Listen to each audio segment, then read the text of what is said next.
Karina Inagiri, mahasiswi jurusan Pendidikan Fisika semester 4, Universitas Nusa Cendana Kupang. Kali ini saya akan menjelaskan materi tentang gelombang dan cahaya. Baik, yang pertama kita ketahui terlebih dahulu apa itu gelombang. Gelombang adalah suatu getaran yang merambat pada medium yang membawa energi dari satu tempat ke tempat lainnya.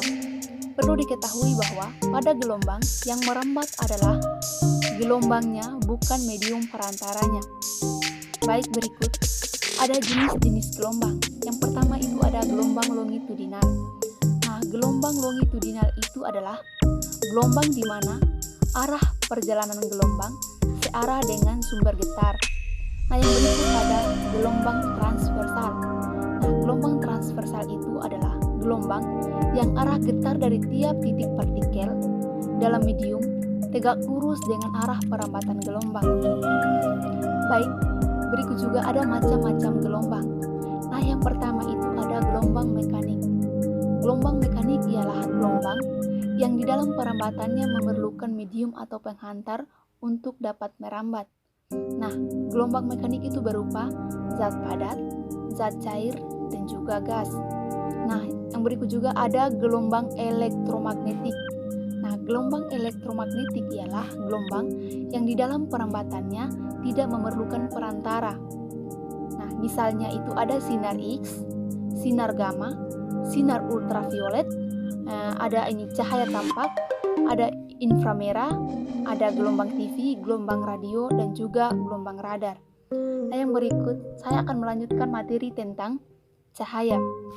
Baik, kita ketahui terlebih dahulu apa itu cahaya. Cahaya adalah energi berbentuk gelombang elektromagnetik yang kasat mata dengan panjang gelombang sekitar 380 sampai 750 nanometer.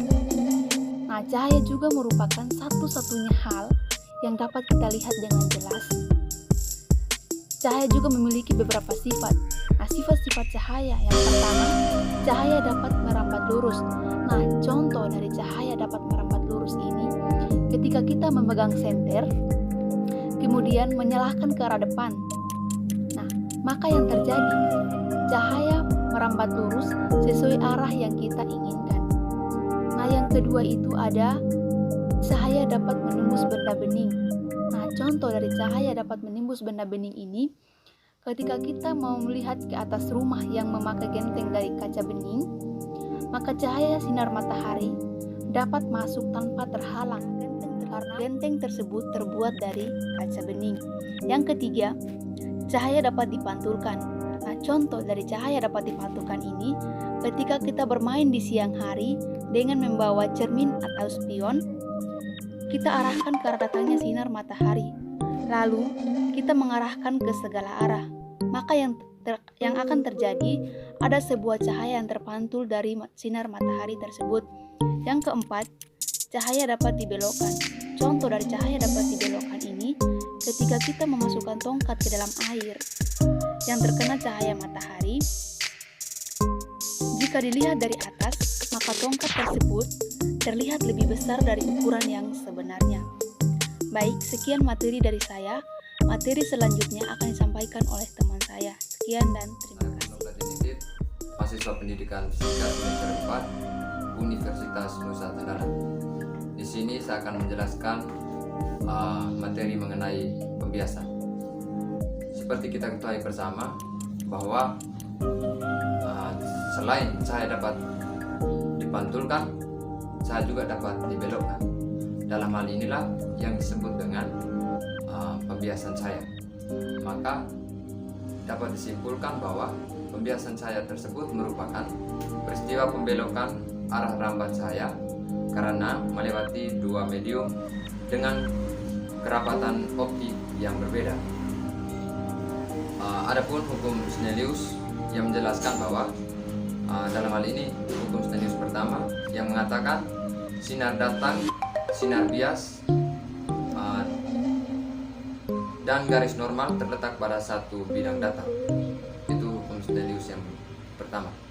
Dan yang kedua menjelaskan bahwa cahaya yang datang dari medium yang kurang rapat ke medium yang lebih rapat akan dibiaskan mendekati garis normal. Sebaliknya, cahaya yang datang dari medium yang lebih rapat ke medium kurang rapat akan dibiaskan menjauhi garis normal. Adapun contoh dalam kehidupan sehari-hari, yang pertama, misalnya sedotan atau pensil yang dicelup dalam air akan terlihat membengkok. Itu yang pertama. Dan contoh yang kedua, misalnya dasar kolam yang kelihatan sangat dangkal. Yang ketiga, berlian yang berkilau. Berlian tersebut kita lihat sangat berkilau. Dan yang berikut, cahaya senter yang terlihat membelok. Dan yang terakhir, bintang terlihat lebih dekat dari posisi aslinya. Baik, mungkin itu materi singkat dari saya. Terima kasih, selamat pagi.